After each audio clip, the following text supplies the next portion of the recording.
Okay, thank you, Shafiq. My name is Peter Pape. I am with Western Financial, and I do look after the Agrologist program for the Errors and Omissions, and it's my job to shed some light on that for you this afternoon. I can introduce the people we have here. We have sitting in the front here Rochelle. She is the branch manager that oversees the program. There's Erin McNeil, who is my counterpart, and she's the one that makes things happen. And then we've got Toni McLeod, who is our Associate General Counsel, and she will get on to the legal side of the claims. A little bit about Western Union. We've got, this is the agenda, professional responsibility, errors and omissions versus commercial general liability, trying to shed some light on the reasons for both. Insurance policy continuity, tail coverage, and how we do the rating on the program, pricing and the benefits, and potential liability claims, potential cost associated with the claims, case studies, claims examples, summary, and then a panel discussion. Some information about Western. Western was founded in 1996 and is headquartered in High River. We are a subsidiary of Desjardins Group. They are a leading cooperative financial group in Canada and the 5th largest cooperative group in the world. They have assets of $248.1 billion, which just blows my mind, and I'd like to see a little more of them come my way.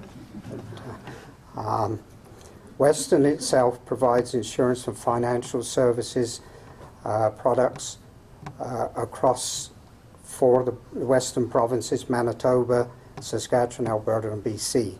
We have 160 office locations, so I'm sure many of you either do business with us or know about us anyhow. At Western, we specialize in one-of-a-kind of insurance. We try to tailor the insurance to the individual's needs, providing them with the right products and the right price, and giving you flexibility in the business needs.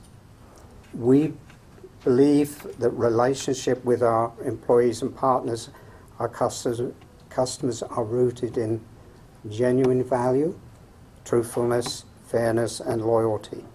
Our guiding principles shape how we interact with our clients every day. Our customers are our neighbours and our friends. We live and work in the communities we're in. We're always committed to the people, the communities where we live. Western has a communities foundation which we give back through the community, and so far we've given back over $1 million into the infrastructure grants, student bursaries, and matching grants. With all the regulatory requirements and the numerous operations and services required of a professional agrologist comes great responsibility. With that, once you have that designation, the responsibility comes with you are held to a higher standard of duty and care in providing professional services to others.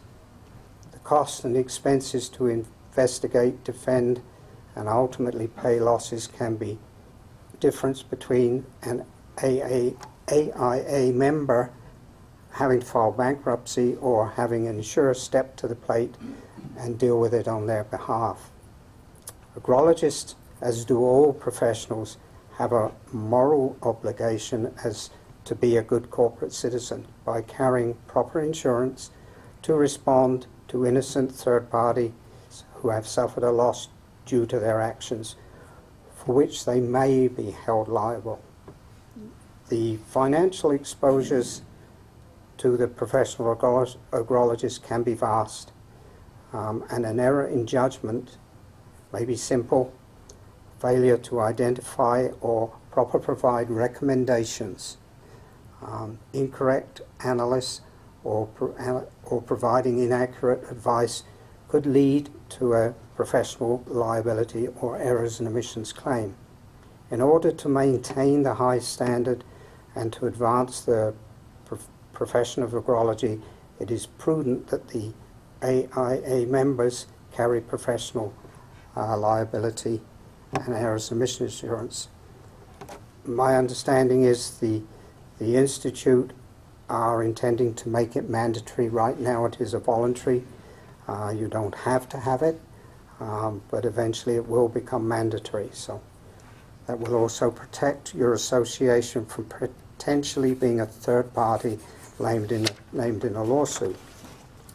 Professional errors and omissions insurance is purchased by licensed professionals to address liability risks arise from rendering professional services. The policy responds to losses of an economic nature, excluding bodily injury and property damage losses, usually caused by negligence in performing or failing to perform a professional service. Commercial general liability is designed to protect the policyholder against liability arising out of the operations causing bodily injury, death, damage, or physical property damage caused by an occurrence on or off the premises. These policies are designed to respond to claims or losses for which an agrologist may be found to be held legally liable.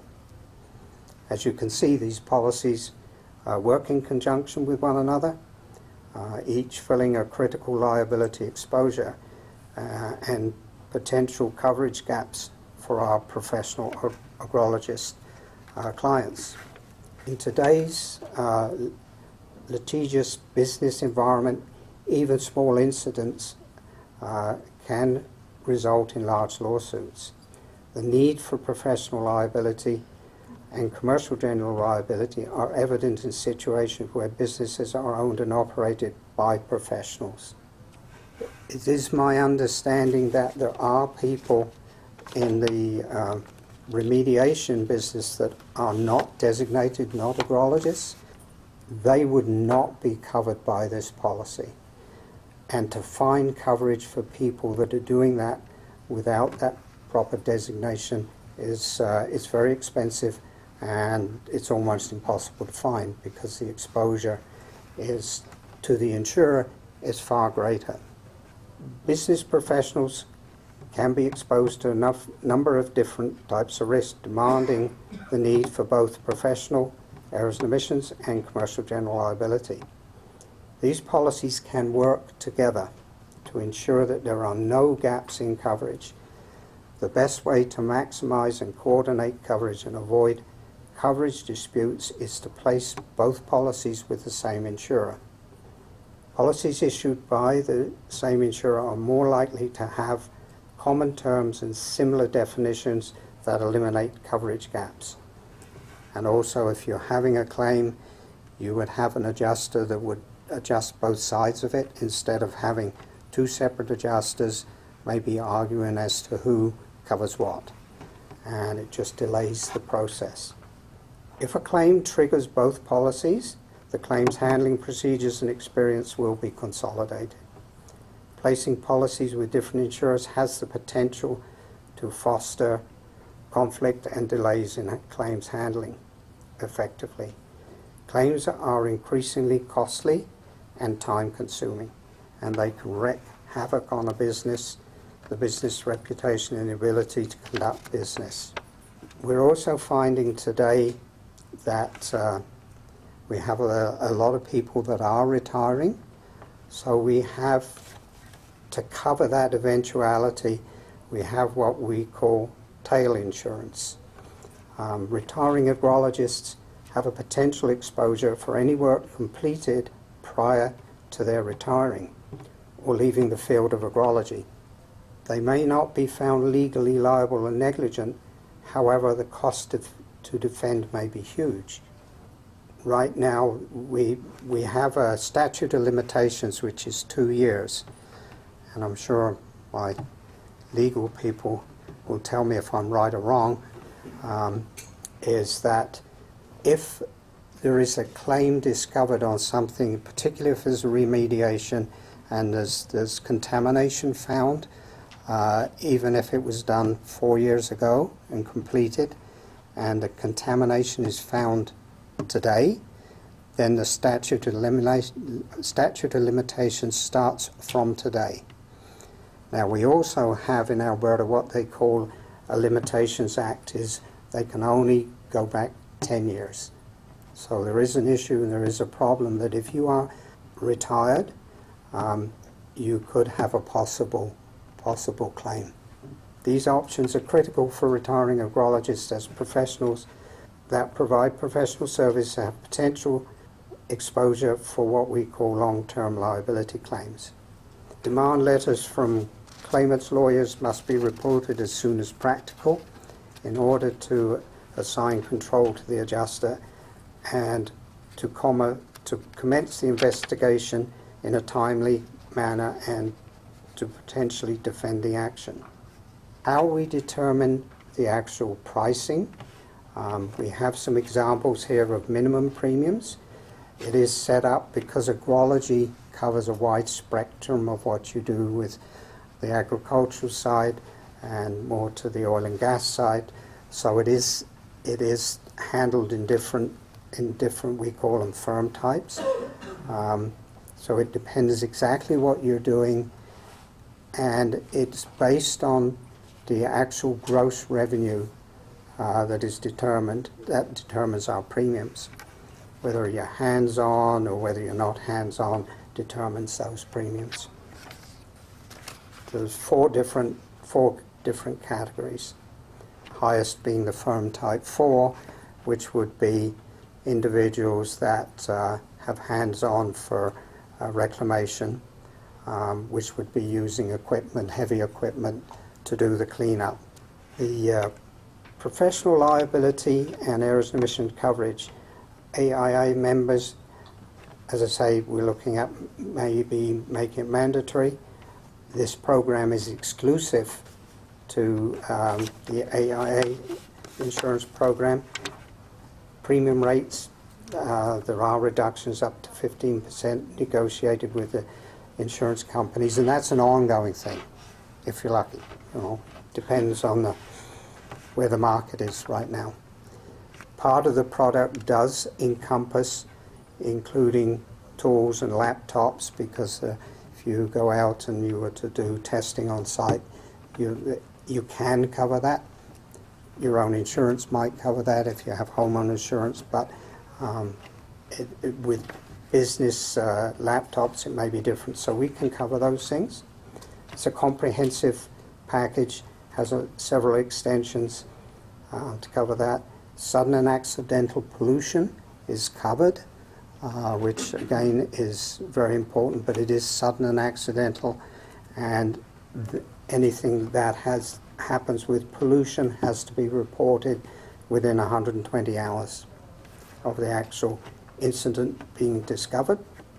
There's a common program, and what we call it retroactive date.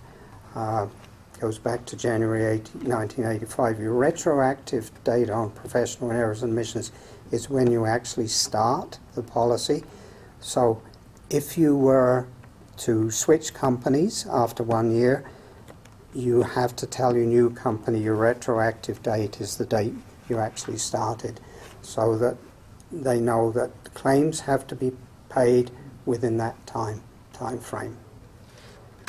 This is the tail coverage which we've discussed.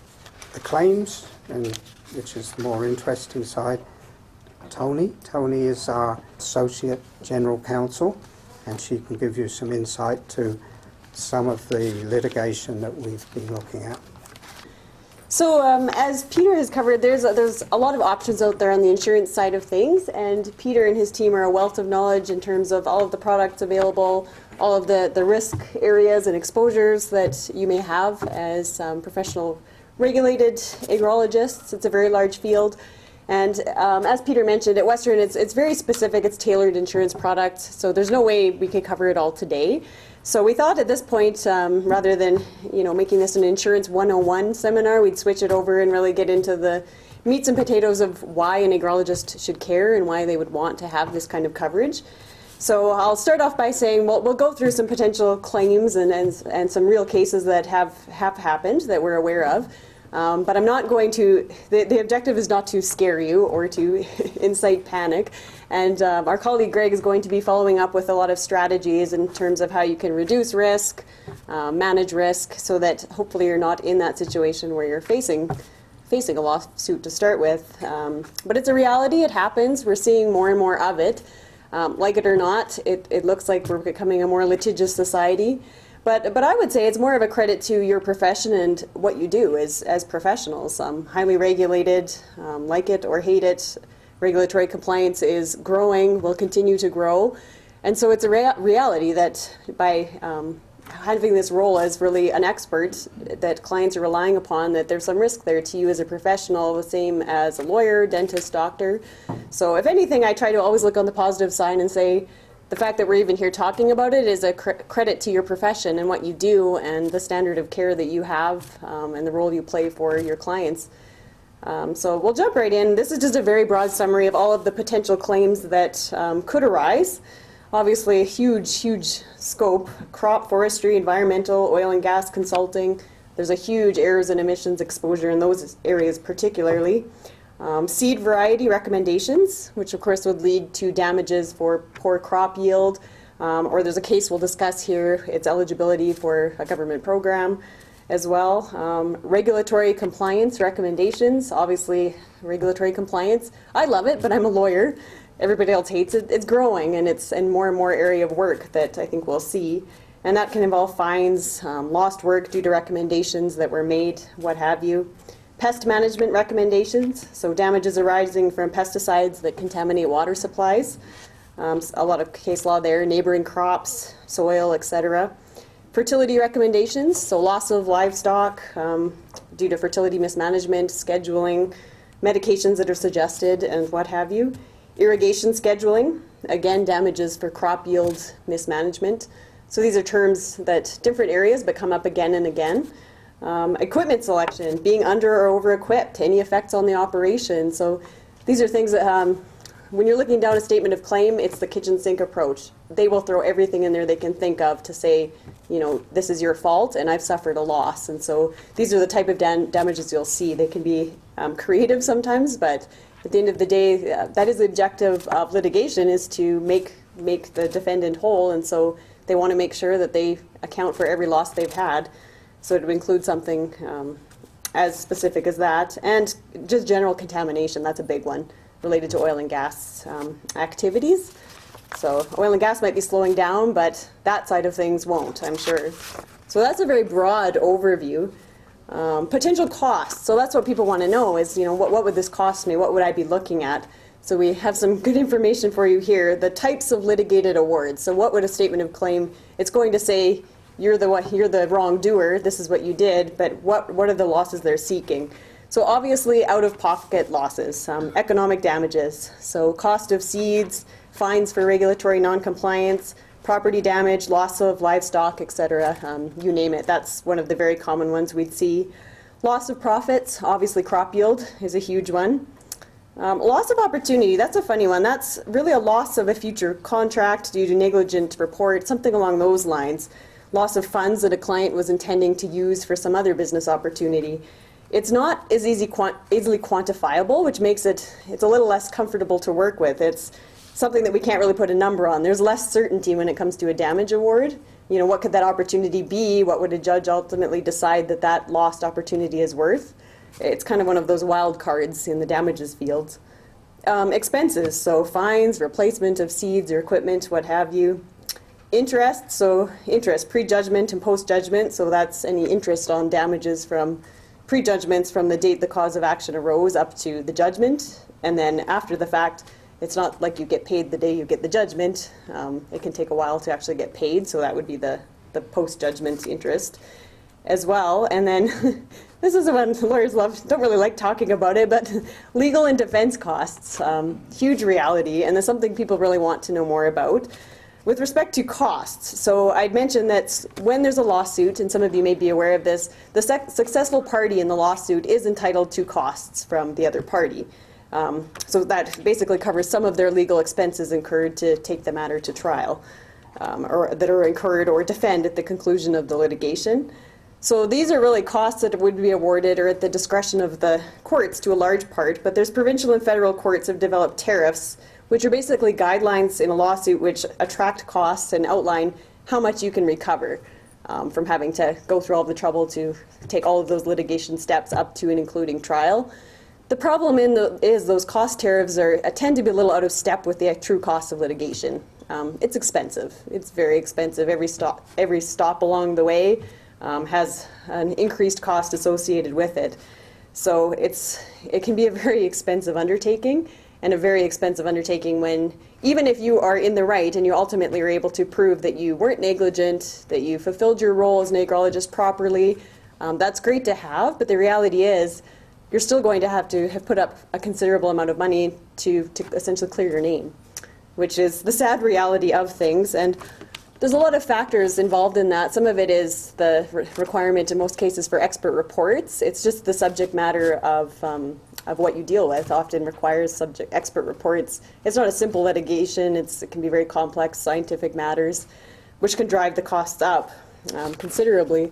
So just to give you some numbers for that, there's new stats came out. It was the 2015 Canadian Lawyer Survey, cost survey came out. So the average cost of a 5-day trial in Western Canada was $49,706, with the highest being $104,583. So it's still a price tag, even if you're successful and you're awarded costs. There's still a price to get to that point. And lawyers aren't cheap as well, and so it's one of those things that it's a complex matter. Expert reports have to be provided, expert testimony. It's something that legal lawyers are involved to help navigate through that system, and drives up costs and exposure considerably. So just to give you, and again, it sounds all very dire, but just because you receive a statement of claim doesn't mean you're going to trial. There's a lot of steps along the way. It's just to point out the fact that there's exposure there. And then it's not just one of those out-in-the-sky risks. These claims do happen, so we've provided some examples as well. So case studies. The first one I've outlined is Bourgault Industries and the Canada Attorney General. So the respondent was actually Agriculture and Agri-Food Canada. So this was a claim of negligence arising from a study that was conducted by the defendant's agronomist on staff regarding the effects of nitrogen fertilizer management. So basically, it was alleging negligence in the methods used to conduct the study and the ways in which the results were released. So what it was is Bourgault initiated a marketing campaign based all around this report that they'd received from the defendant, claiming that basically their methods for seeding and fertilizing were superior. So the defendant came out and publicly stated that this was a misrepresentation of the results of the study, and that Bourgault's methods were not necessarily superior. So essentially saying, your marketing campaign went a little bit further. That's not what the study actually said that was produced.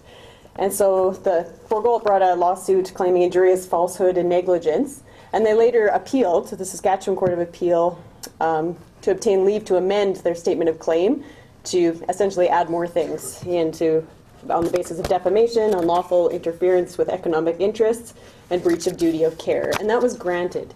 So I haven't been able to find anything on. It's been quite quiet, but as you know, lawsuits can drag on for a very long time. They don't put you out of your misery very quickly.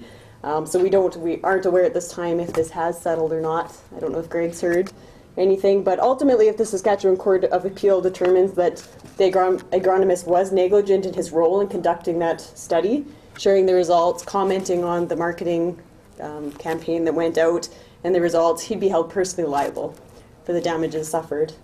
So we don't know what that would be quantified, but it would be very expensive to find out because it's going to make its way through the courts before we get there. The next case, also a Saskatchewan case, was Duecker and the Saskatchewan Cooperative Association. So that was claim for negligence arising from the failure of the defendant's agronomist to provide the special skill and expertise expected in his role. And I'm using the language right out of the case as well.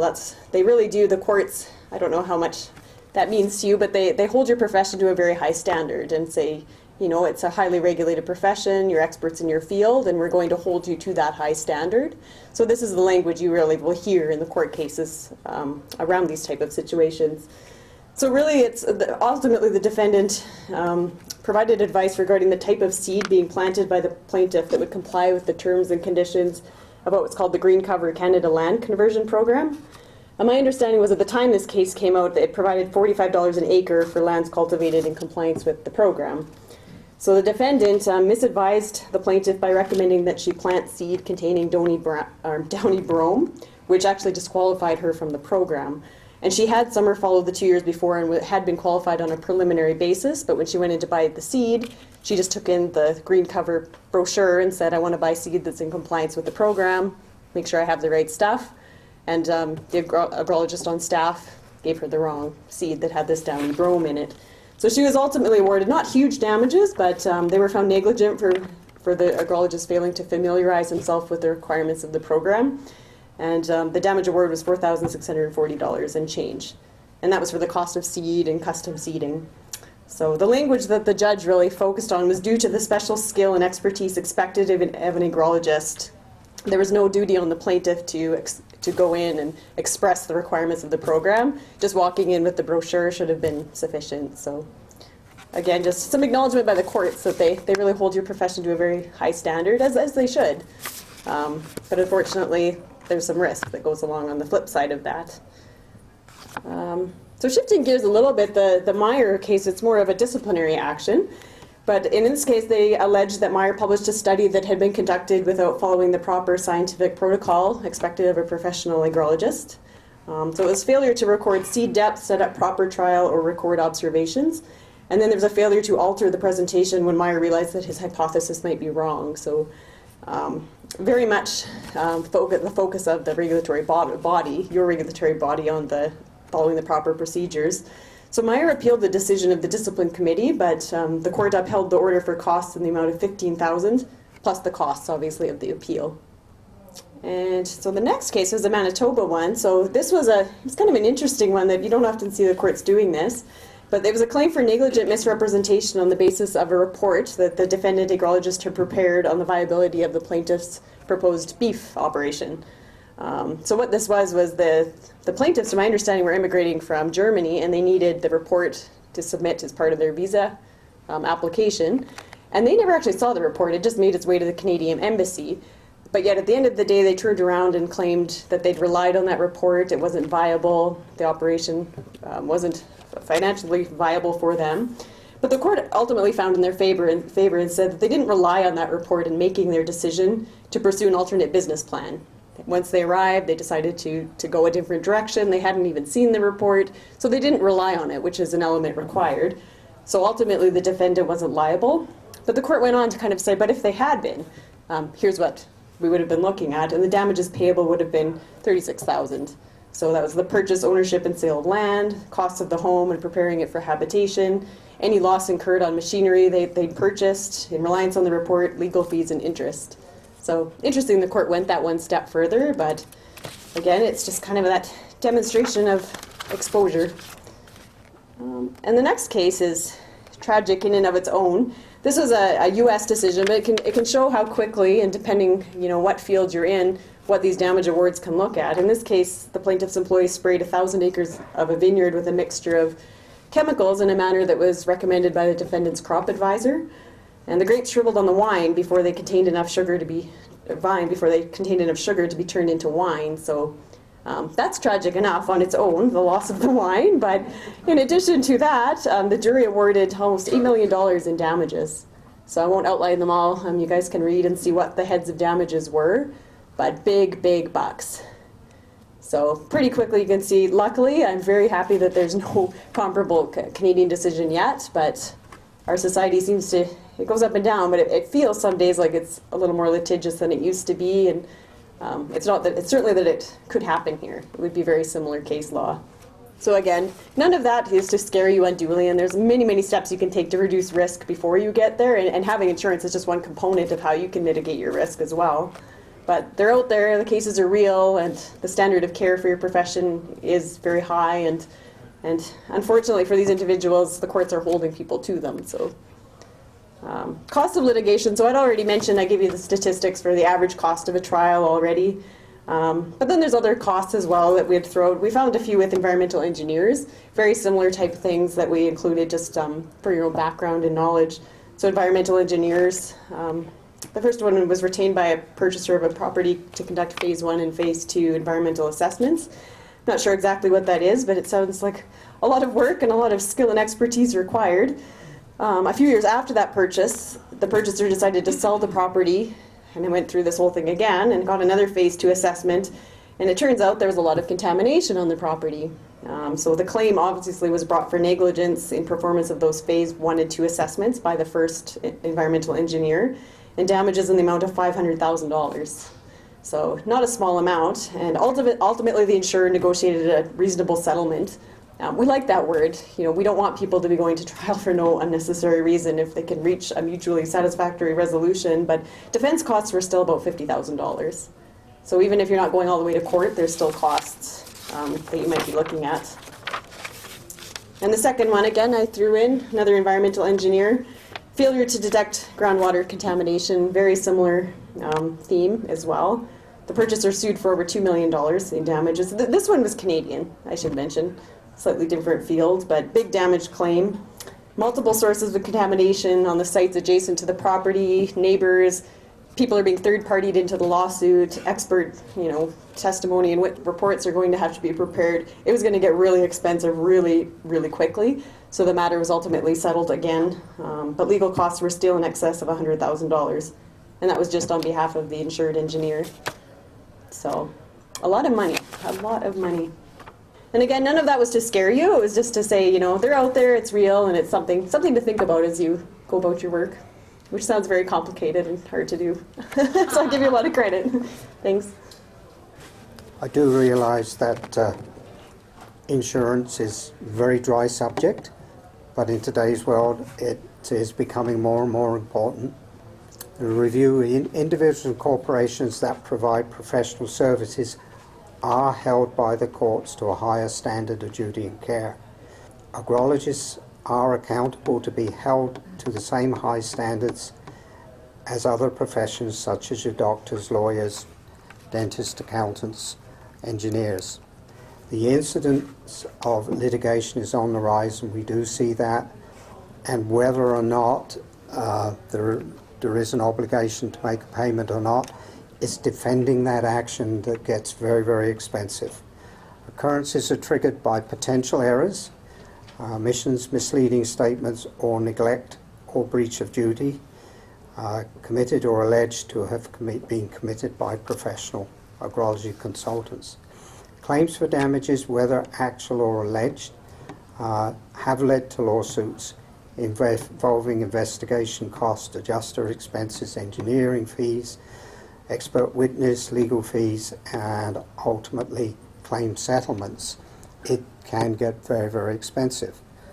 AIA member agrologists that choose not to carry professional liability run the risk of having to pay these costs out of pocket. If unable to pay, then the credibility of your association can be in jeopardy. The best solution for AIA members, agrologists, is professional liability and errors and omissions insurance. There are various markets out there. We would hope that you would choose us, but it doesn't harm to get quotations.